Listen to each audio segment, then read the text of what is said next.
사랑하는 성도 여러분, 우리는 하나님께서 원하시는 참 신앙, 신앙의 본질을 회복하자. 그래서 영적 개혁 시리즈 계속 해오고 있는데요. 오늘은 8번째 말씀, 공의를 세우라, 하나님의 공의를 세우라 라는 주제의 말씀을 함께 나누려고 합니다. 성경은 단지 하나님을 사랑의 하나님으로만 표현하고 있지 않아요. 하나님은 심판하시는 하나님, 옳고 그름을 분별하시는 공의의 하나님으로 소개를 하고 있습니다. 그렇기 때문에 하나님의 백성된 교회와 성도된 우리들은 하나님의 이 공의를 세우라는 말씀에 순종하는 삶을 살아드려야 되는 것입니다. 히브리어로 이 공의라는 말은요, 체데크라는 말인데, 이 말에 숨어있는 의미는 의롭다, 올바르다, 삶이 이것으로 말미암아 균형 잡히게 된다, 이런 의미가 있습니다. 그러니까 공의는 하나님께서 세우신 질서와 그 기준에 합당하게 사는 것을 공의다, 공의롭다, 공의로운 삶이다, 이렇게 말씀하는 것입니다. 사람들은요, 나에게 유리한 정의를 외치고 내 편의 기준을 옳고 그름으로 판단합니다. 그러나 하나님의 뜻과 법도를 기준으로 판단하고 행하는 삶, 공의로운 삶은 하나님께서 우리들 삶의 전 영역 가운데 하나님을 의지하고 하나님을 경외하도록 하시는 기준이 되는 거예요. 의는 하나님 앞에서 내가 올바르게 서는 거예요. 그래서 이 의는 하나님과 나와의 수직적인 관계예요. 그러나 공의는 하나님의 이 의를 수평적으로 이웃에게 삶을 살아가면서 실천하는 것을 말합니다. 오늘 우리 시대는 정의를 말합니다. 정의사회 구현, 정의로운 법집행. 그러나 공의는 이런 그런 시대가 우리가 살고 있는 이 시대입니다. 사람들은 옳다, 이것이 옳다, 이것이 참되다, 진영을 나누고 자기 옳음을 주장하고 있고, 그리고 그 옳음의 대부분은 자기 기준의 옳음인 것을 우리는 잘 압니다. 뉴스를 보면 강자의 불법은 덮어지고 약자의 절규는 외면을 당합니다. 정직한 사람은 손해를 보고 진실한 사람은 조롱을 받습니다. 오늘날 정의는 종종 이념과 이익의 도구가 되고 말았어요. 그러나 성경이 말하는 공의는 하나님의 편인 것입니다. 인간의 편이 아니에요. 하나님의 공의는 인간의 정의보다 더 깊고 더 거룩하고 더 자비로운 것입니다. 인간은 언제나 한계와 왜곡 속에 있기 때문에 완전한 공의를 세울 수가 없습니다. 인간의 정의는 우리가 잘 아는 것처럼 문화와 시대, 이해관계에 따라서 달라져 왔어요. 우리가 잘 아는 고대 사회의 노예 제도 같은 것도 당시에는 그들의 정의였어요. 그러나 지금 노예 제도는 우리 시대의 부정의로 그렇게 여겨지는 것입니다. 인간의 정의는 끊임없이 변하기 때문에 절대적이고 완전하고 영원한 기준이 되지 못하는 거예요. 하나님은 창조주로서 모든 피조물 위에 계시고 불변의 성품으로 나 여호와는 변하지 아니하나니 우리에게 말씀하십니다. 하나님은 사람을 외모나 조건으로 차별하지 않으시고 진리와 사랑 안에서 심판하세요. 그러나 인생들은, 이 세대는 외모와 조건으로 차별하고 진리와 사랑이 아는 저들만의 옳음으로 판단하고 심판하는 것입니다. 인간의 공의는 종종 냉혹해요. 감정에 치우쳐져서 불공평해요. 그러나 하나님의 공의는 언제나 사랑과 긍휼로 결합되어서 우리 가운데 증거되어지고 있습니다. 우리가 잘 아는 십자가의 사건, 하나님은 거룩한 하나님께서 거룩을 잃어버린 하나님의 자녀를 회복시키시기 위해서 그의 인내, 사랑으로 독생하신 예수님을 이 땅에 허락하시고, 그러나 죄 가운데 영 죽을 수밖에 없는 우리들을 죽여야만 하셨기 때문에 이 십자가로 우리의 죄를, 사망을, 어둠을 담당하게 하시고, 그러나 다시 우리로 살리시는 은혜를 허락해 주신 것입니다.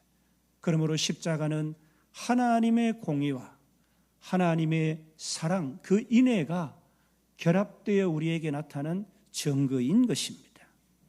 인간의 정의와 공의는 한계가 있고 불완전하고 특별히 또 상대적이에요. 누구에게는 공의롭고 정의롭고 누구에게는 그렇지 못한 경우가 참 많아요. 그러므로 하나님만이 성도된 우리들이 이 땅을 살아갈 때에 행해야 되는 그 공의의 최종적 기준이 되는 것입니다. 세상의 어떤 가치나 철학이나 이념이나 상식도 우리의 이 공의의 정의의 기준이 될 수가 없는 것입니다. 가정에서 부모는 자녀를 차별하지 않고 공평하게 사랑해야 하잖아요. 쉽지 않아요. 약한 자녀에게는 더 애정을 쏟게 되고, 강한 자녀는 어쩌면 스스로 살아가기를 그렇게 기대도 합니다. 자녀는 또 부모를 속이지 않아요. 자녀도 부모를 속여서는 안 되는 것입니다. 그러므로 가정은 진실이 그 가운데 흘러넘쳐야 하잖아요. 공의는 작은 가정에서부터 시작이 됩니다. 교회에서 직분이 높다고, 연륜이 많다고 더 귀하고, 직분이 없고 어리다고 무시를 당하고, 그렇게 되어서는 안 되는 겁니다. 교회 안에서는 모든 사람을 동일하게 존중하고 사랑해야 합니다. 뒷말하고 뒷담화하고 비교하는 것이 아니라 하나님의 시선으로, 하나님의 사랑으로 서로를 대해야 합니다. 그렇기 때문에 공의로운 교회는 분열과 갈등이 사라지고 연합과 일치로 하나님을 기쁘시게 드릴 수가 있는 것입니다. 사회 속에서 불의한 일을 만나거나 보거나 당할 때에도 침묵하지 않고 거짓이 진리처럼 그렇게 세력에 의해서 포장될 때에도 믿음으로 우리는 바로 서야 하고 믿음으로 바로 바라봐야 하는 것입니다. 공의는 거창한 어떤 제도가 아니라 작은 정직에서, 정직한 마음에서 시작이 되는 것입니다. 진리가 뒤섞여 버렸고 기준이 무너진 이 시대의 불의 때문에 우리는 공의를 세우는 자가 되어야 되는 것이에요. 우리가 살고 우리가 속한 가정과 교회가 공의롭다면 다시 공의를 세우자는 이 영적 개혁의 말씀은 불필요한 말씀이에요. 세상은 진리보다 이익, 정의보다 편리를 따릅니다. 정직한 사람이 손해보고 거짓되고 속임수에 능하면 성공의 수단이 더 다양해지는 그런 시대에 살고 있는 거예요. 사람아, 주께서 선한 것이 무엇임을 내게 보이셨나니 여호와께서 내게 구하시는 것은 오직 공의를 행하며 인애를 사랑하며 겸손히 내 하나님과 함께 행하는 것이 아니냐. 세상은 정의를 말하지만 하나님 없는 정의예요. 하나님 없는 정의는 계속되는 불의의 탄생을 낳게 되는 겁니다. 불의를 계속해서 창출하는 거예요. 사랑과 진리의 균형이 무너지고 사람의 마음이 냉랭하기 때문에 우리는 공의를 세워야 합니다. 단순히 법적인 정의가 아니라 사랑 안에서 세워진 정의. 사람들은 사랑을 잃었고 상대를 판단하고 비판하는 것을 정의롭다, 내가 정의를 행한다, 이렇게 말합니다. 상대방을 자기 기준을 가지고 판단하고 비판하는 거예요. 사랑이 없어요. 공의는 미움이 아니라 하나님의 사랑이 이루는 질서예요. 하나님께서는 공의를 통해서 세상 가운데 우리 성도들이 빛을 발하기를 원하십니다. 너희는 세상의 빛이라. 이 공의는 교회의 외침이 아니라 성도의 삶으로 나타나야 되는 하나님의 나라예요. 공의가 무너지면 신앙은 형식만 남고 예배는 능력을 잃어버리는 것입니다. 그렇기 때문에 교회가 먼저 공의를 세워야 합니다. 그래야 세상이 교회를 바라보고 교회의 공의를 우리도 닮아가자, 그렇게 말할 수가 있는 거예요. 여러분, 공의는 하나님과의 바른 관계 속에서 공의가 세워지게 됩니다. 하나님 앞에서 내가 옳다 할 수 있는 유일한 근거는 오직 어린 양 예수 그리스도 뿐이에요. 예수님 때문에 오늘 우리가 의로운 자가 되었어요. 이 신칭이 예수를 믿기 때문에 의롭다 칭함을 받았고 죄 없다, 죄 사함을 받았고 거룩하신 하나님의 나라에 거룩한 하나님의 백성이 되어서 구원과 영생의 소망 속에서 살아갈 수 있게 된 것입니다. 그러므로 어느 누가 거룩을 얘기하고 어느 누가 공의를 얘기할 수 있겠어요? 내가 오늘 옳다 할 수 있는 유일한 근거는 오직 예수 그리스도를 의지하는 것뿐이에요. 공의는 하나님과의 바른 관계에서 출발합니다. 하나님 앞에서 진실하지 않는데 세상 가운데서 어떻게 진실하고 정직하겠어요? 공의는 사랑, 인애가 함께 해야 합니다. 공의는 정의를 바로 세우잖아요. 그러나 인애는 그 정의를 온유하게 완성시킵니다. 이 두 가지가 함께 가야 돼요. 자녀들에게 심판만 하고 사랑을 행하지 않으면 안 되잖아요. 예수님은 가늠하다 잡힌 여인을 향해 말씀하십니다. 나도 너를 정죄하지 아니하노니 가서 다시는 죄를 범하지 말라. 죄는 죄로 규정하지만 죄인을 사랑하시는 거예요. 공의는 죄를 미워하고 인내는 죄인을 품는 것입니다. 우리 삶에도 이 두 가지가 함께 해야 합니다. 공의와 인애. 그리고 우리는 겸손히 하나님과 동행해야 이 공의를 완성할 수가 있습니다. 공의는 자기 의로 세워지지 않아요.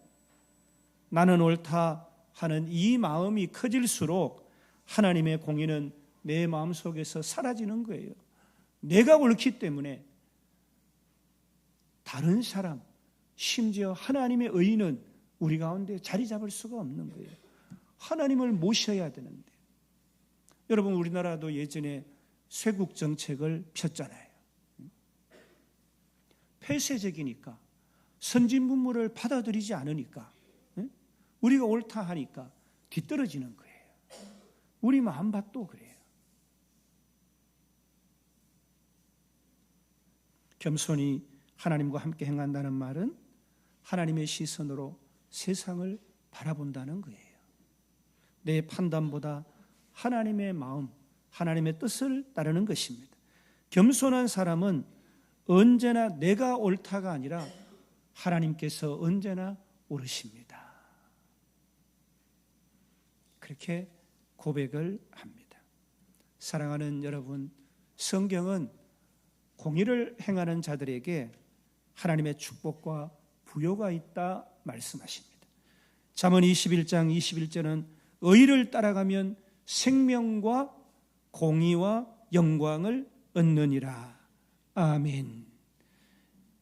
히스기야 왕이 하나님의 율법대로 공의를 세울 때에 나라가 부강해지고 백성이 회복된 것입니다. 공의가 세워질 때 공동체는 건강해지고 그 안에서 하나님의 축복이 흘러 풍요로 이어지는 것입니다. 영국의 오래된 한 도시에서 얼마 전 강원도 강릉에 물기근과 같은 이런 일들이 있은 후에 오래된 수도관이 있었어요. 수돗물이 조금 나오다가 자주 끊어졌어요. 그래서 조사를 해보니까 이 수돗물이 흐르는 그 수도관에 이물질이 가득 끼어 있어서 물의 흐름을 방해했던 것입니다. 청소를 하니까 다시 물이 강같이 물이 펑펑 그 수도관으로 흐르기 시작을 했습니다.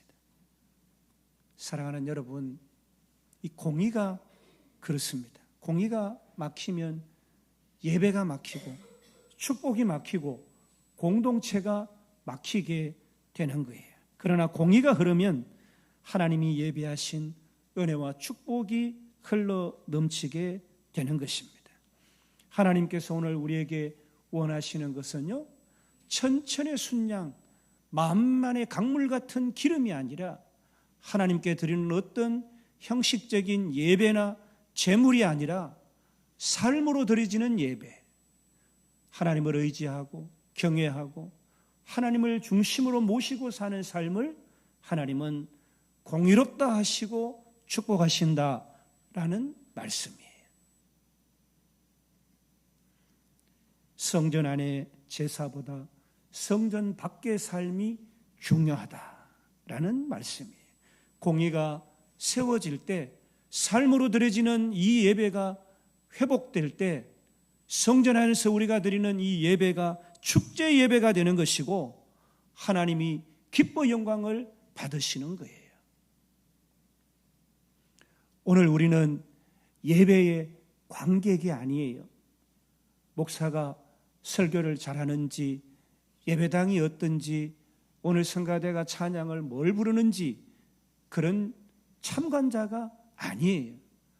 오늘 예배에 참여한 우리 모두는 오직 한 분, 하나님을 관중으로 관객으로 모시고 예배 드리는 자예요. 그런 우리들은 세상 가운데 산 주간 하나님 이런 모양으로 살아드렸습니다. 하나님 보시기에 참 연약하고 부족했습니다. 세상이 보기에 제 마음의 도덕심과 사회 윤리로 보더라도 양심의 화인 맞은 자같이 불의하게 행하고 지금도 끄리낌이 있는 가운데 주님 앞에 왔습니다. 하나님, 저는 죄인 중에 괴수 같은 죄인입니다. 저 같은 자가 어떻게 복받고 저 같은 자의 자녀가 어떻게 생명을 얻고 부요를 누릴 수 있겠습니까? 하나님, 우리를 불쌍히 여겨주시고 십자가의 보혈로 다시 새롭게 해주셔서 삶 가운데서 하나님을 모시고 예배하는 삶을 살아드릴 수 있도록 축복해 주옵소서. 십자가의 그 흘리신 보혈로 죄되고 허물되고 연약한 것을 씻어 정케해 주셔서 다시 거룩한 하나님의 뜻을 받들 수 있는 인생이 되게 도와주옵소서. 그렇게 기도하고 그렇게 다짐하고 서야 하는 것입니다. 그러면 하나님의 축복과 생명의 이 파이프라인이 다시 완전히 막힘없이 뚫려서 우리의 가정과 우리의 일터와 우리 자녀들에게 흘러넘치게 되는 것입니다. 사랑하는 여러분, 오늘 주님은 우리에게 이렇게 말씀하십니다. 사랑하는 아들아, 사랑하는 딸아, 내 공의를 너의 삶 가운데 다시 세워라. 세상의 기준으로, 세상의 가치로 살지 말고 나와 늘 관계하면서 하늘에 속한 인생, 하늘에 속한 거룩한 하나님의 백성된 삶을 삶 가운데서 살아가라. 이렇게 오늘 우리에게 말씀하시는 거예요. 오늘 우리 삶에 다시 새롭게 하나님의 공의를 세우고 그러므로 주님 주시는 축복과 부여를 받아 누리는 저와 여러분의 복된 생애 되시기를 주님의 이름으로 간절히 축복합니다.